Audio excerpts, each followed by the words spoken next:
नमस्कार जोहार, स्वागत है आपका झारखंड समाचार में। झारखंड में संथाल के वोटर्स को साधने की तैयारी में बीजेपी। प्रधानमंत्री नरेंद्र मोदी आज भर रहे हैं उनकार। तो वहीं झारखंड में भी दिखेगा रैमल का ताबड़तोड़ असर। तूफानी हवाओं के साथ होगी मूसलाधार बारिश। झारखंड के सभी जिलों में अलर्ट जारी की गई है। मंत्री आलमगीर आलम की रिमांड अवधि 3 दिन बढ़ी। टेंडर कमीशन घोटाला मामले में होगी पूछताछ। तो वहीं झारखंड की इस सीट पर कल्पना सोरेन ने डाला डेरा। कोर वोटरों को साधने की तैयारी। और झारखंड में आदिवासी नहीं सुरक्षित। जामताड़ा में गरजे बाबूलाल मरांडी। कहा कांग्रेस नहीं, वाजपेयी जी ने बनाया है अलग राज्य। तो अब तक की तमाम बड़ी खबरों पे बात करेंगे, पर उससे पहले आपसे छोटी सी अनुरोध है कि कृपया वीडियो को एक प्यारा सा लाइक अवश्य कर दीजिएगा, क्योंकि आपका एक लाइक करना ही हमारे मेहनत का फल होता है। तो शुरुआत करते हैं आज की पहली और बड़ी खबर से।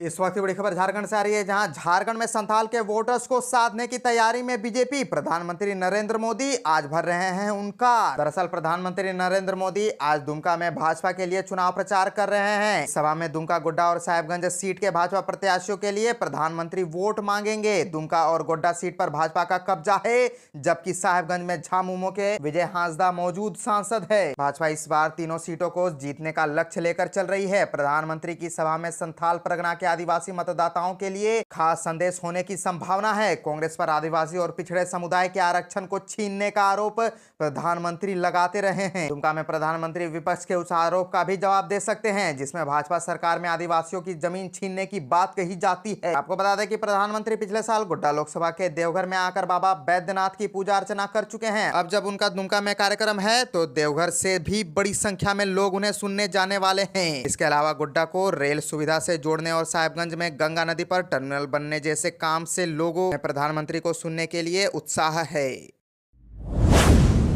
झारखंड में आदिवासी सुरक्षित नहीं है। जामताड़ा में गरजे बाबूलाल मरांडी। कहा कांग्रेस नहीं, वाजपेयी जी ने बनाया है अलग राज्य। दरअसल करमाटांड़ के मोहनपुर पंचायत के मोहनपुर गांव में दुमका लोकसभा प्रत्याशी सीता सोरेन के समर्थन में सभा को संबोधित करते हुए मुख्य अतिथि झारखंड सरकार के पूर्व मुख्यमंत्री बाबूलाल मरांडी ने जनता से समर्थन मांगा। मरांडी ने कहा कि झारखंड आज अटल बिहारी वाजपेयी जी की देन है। झारखंड अलग राज्य की लड़ाई तो वर्षों से चली आ रही थी। कांग्रेस ने तो 55 वर्षों तक इस देश में राज किया। वे चाहते तो 50 साल पहले ही झारखंड राज्य अलग बन जाता, लेकिन कांग्रेस पार्टी ने अलग राज्य नहीं बनाया। झारखंड मुक्ति मोर्चा के लोग सदैव कांग्रेस पार्टी के साथ रहे। कांग्रेस ने पहले रायपाल सिंह को अपने साथ बुलाया, फिर शिबू सोरेन को पैसा देकर के रखा और पकड़े गए तो तिहाड़ जेल भी भेजा। इसलिए मैं आज आप सब लोगों से ये कहता हूँ, झारखंड के ये लोग विरोधी रहे हैं। केंद्र की एनडीए सरकार ने 15 नवंबर 2000 को झारखंड राज्य बना, यानी सरकार बनते ही 3 साल के अंदर में अलग झारखंड राज्य बना और झारखंड राज्य बनने के बाद विकास का काम भी प्रारंभ हुआ। देश के प्रधानमंत्री नरेंद्र मोदी ने जम्मू कश्मीर में 370 को समाप्त किया। अयोध्या में 500 साल से संघर्ष चल रहा था।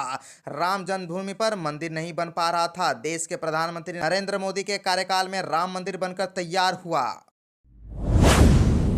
झारखंड में भी दिखेगा रैमल का ताबड़तोड़ असर। तूफानी हवाओं के साथ होगी मूसलाधार बारिश और अलर्ट जारी। तो झारखंड में चक्रवाती तूफान रैमल को लेकर बिजली विभाग ने भी अलर्ट जारी कर दी है और ट्रेनें डाइवर्ट हो रही है। कोलकाता का विमान भी रद्द। दरअसल मौसम विज्ञान केंद्र रांची ने 2 दिनों के लिए ऑरेंज और येलो अलर्ट जारी किया है। बताया गया है कि आज निकटवर्ती मध्य हिस्से यानी रांची, रामगढ़, हजारीबाग, गुमला, बोकारो और खूंटी के अलावा उत्तर पूर्वी हिस्से यानी देवघर, दुमका, गोड्डा, धनबाद, गिरिडीह, पाकुड़, जामताड़ा और साहेबगंज के साथ साथ दक्षिणी हिस्से यानी पूर्वी व पश्चिमी सिंहभूम, सिमडेगा और सरायकेला खरसावां में मेघ गर्जन के साथ 40 से 50 किलोमीटर प्रति घंटे की रफ्तार से तेज हवा बहने की संभावना है। मौसम गतिविधि के साथ वज्रपात को लेकर के भी ऑरेंज अलर्ट जारी किया गया है। वहीं 28 मई को निकटवर्ती मध्य हिस्से और उत्तर पूर्वी हिस्सों में कहीं कहीं मेघ गर्जन के साथ वज्रपात होने की भी संभावना है। इसे लेकर येलो अलर्ट जारी की गई है। और रांची में आज सामान्य बादल छाए रहेंगे और हल्की वर्षा होने के संकेत है, जबकि कल को आंशिक बादल छाए रहने और मौसम के शुष्क बने रहने की संभावना है। इसके बाद अगले 2 दिनों तक आसमान साफ रहेगा। और बता दें कि बंगाल की खाड़ी में बना गहरा दबाव का क्षेत्र के बाद उठे चक्रवाती तूफान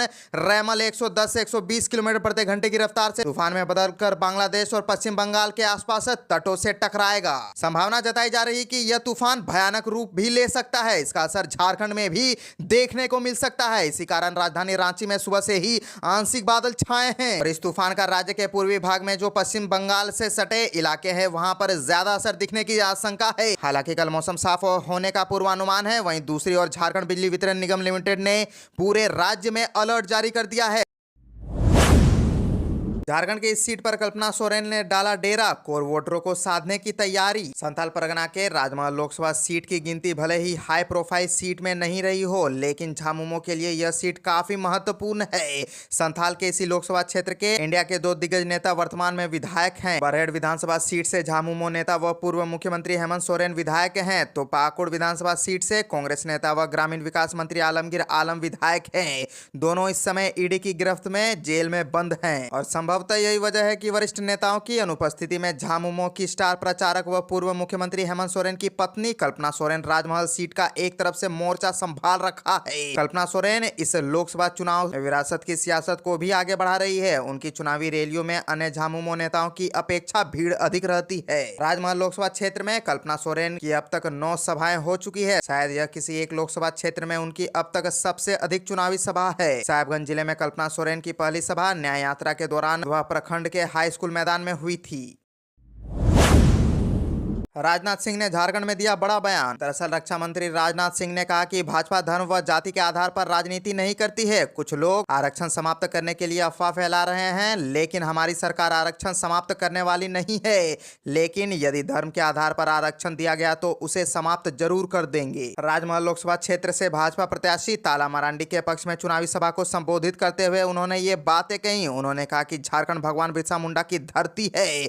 भाजपा हमेशा आदिवासियों के हितों की रक्षा करता रहा है। राजनाथ सिंह ने कहा कि इस बार से 15 नवंबर को बिरसा मुंडा जयंती पर आदिवासी गौरव दिवस मनाया जा रहा है। नरेंद्र मोदी तीसरी बार देश के प्रधानमंत्री बन रहे हैं, इसलिए राजमहल से ताला मरांडी को सांसद बनाकर भेजे ताकि सरकार में यहां से भी प्रतिनिधित्व हो। रक्षा मंत्री राजनाथ सिंह की सभा साहिबगंज के उधवा में होनी थी, लेकिन चक्रवाती तूफान रैमल के कारण उनका हेलीकॉप्टर यहां नहीं उतर पाया। फिर वह अपराह्न 3:15 बजे वायुसेना से के हेलीकॉप्टर से इधर पहुंचे, लेकिन लोको पायलट ने 3-4 चक्कर लगाने के बाद मौसम को अनुकूल नहीं पाया। इसके बाद रक्षा मंत्री लेकर देवघर लौट आए। बाद में उन्होंने देवघर एयरपोर्ट से मोबाइल पर जनसभा को संबोधित किया। मंत्री आलमगीर आलम की रिमांड अवधि 3 दिन बढ़ी। टेंडर कमीशन घोटाला मामले में होगी पूछताछ। टेंडर कमीशन घोटाला मामले में राज्य के मंत्री आलमगीर आलम को कोर्ट में पेश किया गया। पीएमएलए कोर्ट के विशेष न्यायाधीश से पीके शर्मा की अदालत में मंत्री की पेशी हुई। लगभग आधे घंटे तक हुई सुनवाई के दौरान ईडी ने अतिरिक्त 3 दिन के रिमांड की मांग की, जिस पर मंत्री आलमगीर आलम की तरफ से पक्ष रख रहे हैं उनके वकील ने ईडी से आग्रह को खारिज करने की अपील की। दोनों पक्षों की दलील सुनते हुए रांची पीएमएलए के विशेष न्यायालय के न्यायाधीश पीके शर्मा ने मंत्री आलमगीर आलम की रिमांड अवधि 3 दिन बढ़ाने की अनुमति दे दी। 3 दिन अतिरिक्त रिमांड के बाद ईडी की टीम अब मंत्री आलमगीर आलम से पूछताछ करेगी। मंत्री आलमगीर आलम की तरफ से पक्ष रख रहे उनके वकील किसियल प्रसाद ने कहा कि ईडी की तरफ से यह दलील दी गई कि अभी भी कई ऐसे प्रॉपर्टी है जिनका खुलासा मंत्री आलमगीर आलम ने नहीं किया है, इसलिए कुछ और दिन पूछताछ के लिए अनुमति दी जाए। मंत्री आलमगीर आलम के वकील किसियल प्रसाद ने कहा कि मेडिकल ग्राउंड पर भी बेल को लेकर न्यायालय से आग्रह किया गया है, क्योंकि मंत्री आलमगीर आलम को कई तरह की बीमारियां हैं। लगातार डॉक्टर के चेकअप के बाद भी वो ईडी को पूछताछ में सहयोग कर रहे हैं।